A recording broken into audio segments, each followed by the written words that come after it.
আজকে তোমাদেরকে দেখাবো আমার ননদের স্পেশাল ম্যাগি রেসিপি। তো চলো ভিডিওটা শুরু করা যাক। হ্যালো এভরিওয়ান, আমি আঞ্জু। এই যে সব সবজিগুলো কেটে নিয়েছি, তোমরা দেখতেই পাচ্ছ কি কি সবজি। তারপর ম্যাগিটাকে হালকা সেদ্ধ করে থালার মধ্যে ঝরঝরে করার জন্য রেখে দিল। তারপর সসটাকেও রেডি করে নিল।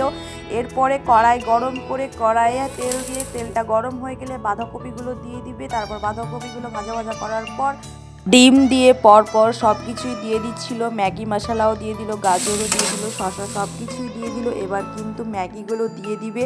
তারপর ভালো করে নাড়াচাড়া করে টমেটো সস দিয়ে হালকা লবণ দিয়ে সব কিছু দিয়ে দেওয়ার পর আমাদের কিন্তু স্পেশাল ম্যাগি তৈরি হয়ে গেছে। এবার চলো আমাদের কিন্তু খাবার পালা। এবার প্লেটের মধ্যে কিন্তু তুলে নিচ্ছিলাম। কি তোমাদের লোভ লাগছে তো দেখে? এই যে আমাদের ছোট মেম সাহেব খাওয়ার জন্য রেডি হয়ে আছে আগে থেকে। তো এই যে তুলে দিচ্ছিলাম, আর গরম গরম ধোয়া ওটা কি মজা। আমাদেরকে বলছি ভিডিও দেখেই চলে গেলে হবে না, ভিডিওটাকে একটা লাইক করে চ্যানেলটাকে সাবস্ক্রাইব করে যেতে হবে এরকম মজার মজার ভিডিও দেখার জন্য।